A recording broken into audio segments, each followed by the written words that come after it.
Hello, and welcome to this overview of Worldbook Online. I'm Shannon from UEN, and I'll be walking you through some of the features in Worldbook. Your school library probably still has a physical set of Worldbook encyclopedias sitting on a shelf, looking all uniform and perfect.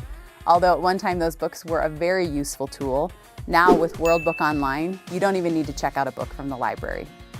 You can access whatever information you're looking for from your home, your class, or wherever you have internet. So let's go ahead and check out some of the specific details. The first tip for getting into Worldbook Online is that you need to go through Utah's online library. Once you log in, you will be automatically authenticated for Worldbook Online and you won't need a login for Worldbook. If you Google Worldbook, you'll still find a link for it, but it will ask you for a login. This way, when you click on the link, it brings you right into the database. Once you're here, there are a few different options. We're going to go to Student. Now, scrolling through the front page, a lot of it looks like a typical online encyclopedia where it has some categories of different collections pulled out for you that you might want to look at, or it also lets you just search like a typical online encyclopedia. So I'm just going to go ahead and search for Abraham Lincoln. Now, from the drop-down, if I selected that, it would take me straight to an article on Abraham Lincoln. But maybe I just want to look at a bunch of articles related to him and his presidency and people associated with him. So I just went ahead and clicked on the search button. Now it does bring up lots of different media and articles about different people associated with his presidency. But this green bar indicates that there are a whole bunch of articles and other types of documents that are associated specifically with Abraham Lincoln. So I'm going to go ahead and click on his name, and that brings up this article that has text down the middle. It has extra content on the sides, images, and kind of timeline things where they'll give you some specific information about a part of his presidency. There is also on the left, there is the headings to all the different parts of the article. So if I want to click on national politics, it will jump me to the national politics section. Now, underneath the article title, there is the word media. If I click on that, it will bring up all of the media associated with this article. So it will bring up all of the images, all of these timelines and summaries. It will bring it all up. The Gettysburg Address, when you see this, it's a audio clip. So there are, and again, Abraham Lincoln is a nice example because there is lots of media associated with him and his presidency. Not every topic would have this much, but so you're aware. And if you were looking for a great image for an article, I go ahead and click on that. Then I can now right click on this image and I would be able to save the image to my desktop and use it in an article. Now, one thing you cannot forget to do, you don't get to just steal this image without giving it credit. There are these nice quotation marks right here. If I click on those, it tells me how to cite this media. So even photos, you need to cite them. So it gives you different citation formats. Typically MLA works well, but you may have a project with a teacher where they ask for another citation format.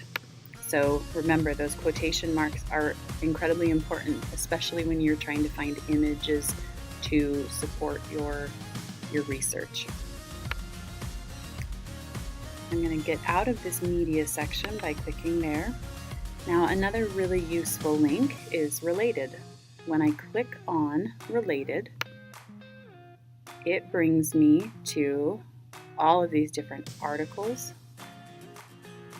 books, websites, magazine articles, and so on and so forth that are all about Abraham Lincoln and related to him in some way. They may not be specifically about him, but people associated with him. So if you're looking for more information to go along for your research paper, Related is a great place to go. In the article, in the top, in all of the articles, there is this gear button.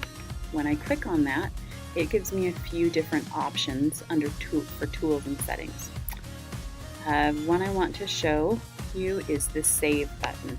Now, the saving to my projects doesn't work because if you notice over here, Welcome Utah Education Network. That means you and every other student in the state are logged in under the same account. So what you'll need to do is either save it as a PDF or save it to your Google Drive or your OneDrive, depending on what cloud program your district or school uses. There is also here the citation link where this is how to cite the article that we're looking at. Now, here's a little tip. If from the tools and settings area, you go ahead and you save this to your Google Drive or your OneDrive, when it shows up in your drive, it will automatically attach all 3 different citation types to the bottom of your article. So if you save it here, you will for sure have the citation along with it, and you won't have to come back and search for it. So saving it to your Google Drive or OneDrive is going to be really helpful. These are the general features that will show up in really any article you're searching for. Again, Abraham Lincoln has a lot of content associated with him. Not every topic will have as much media or as many related articles as Abraham Lincoln did. Now I want to show you here in the top corner, there are these 3 lines, and it gives you a few more features, a lot more features, in Worldbook. We are just going to look at a couple of them. I won't get into Citation Builder, but if you have a book from a library that you need to know how to cite it, you can plug the information into the Citation Builder, and that's really, really helpful. The first place I want to look at is Compare Places. This can be nice if you're doing a country or state report. There are continents, there are also countries, and if you get to the very end, we have states. So depending on what your research project is, it kind of tells you here, first choose a place. Let's choose Texas, and then I'm going to compare a place, and now it tells me to click on another one. Let's say Utah. So then now I have a button below Utah that says compare now, and then it gives me this general information about these 2 states. And of course you can do the same thing with countries. I could compare Texas with Canada if I was curious about some of those things. Now there are a few different comparison categories that show up. If you notice, from the state to now we're comparing a state to a country. So anyway, this can be handy if you need to be able to look at just a side-by-side comparison of 2 different places. Another cool feature is timelines. Now, we'll get into timelines later for how you can create your own timelines, but I did just want to show you that you can search for timelines that have already been created.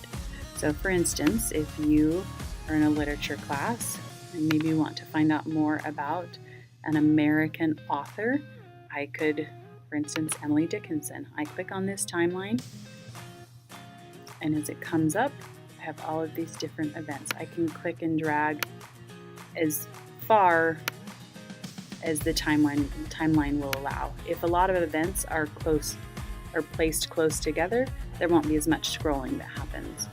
I can click on an event and I'll be able to see the image better, and then I can click through the events on the timeline this way if I'd like to, and you can kind of see the timeline advancing in the background behind it. So I'm going to go ahead and say cancel, and that's a really nice feature, that there are all of these timelines created for you that have some interesting information and images already created. Now, once you are in timelines, one thing that's tricky is there's no button that will take you back to the Worldbook database. If I just click on Worldbook here, it takes me right back to timelines. So what you have to do is you have to go back to Utah's Online Library and click on Worldbook again. So a little tip, what you might want to do, if you, for instance, if you're in Worldbook and have an article that you want to keep looking at, when you choose from the menu, if you right-click on timelines, you can open the link in a new tab, and then that will leave this Worldbook database open in a tab, and then the other tab will be timelines, and you can go back and forth. So there are a lot of great features in Worldbook. Those are the main ones that we're going to hit on, and you'll have an activity where you'll be able to go through and explore some of these things on your own and create your own timeline. Hopefully this helps you to get started and answer any basic questions you've got. Thanks for taking a few minutes to walk through Worldbook with me. Hopefully you found some information that will be useful in helping you navigate this great online resource.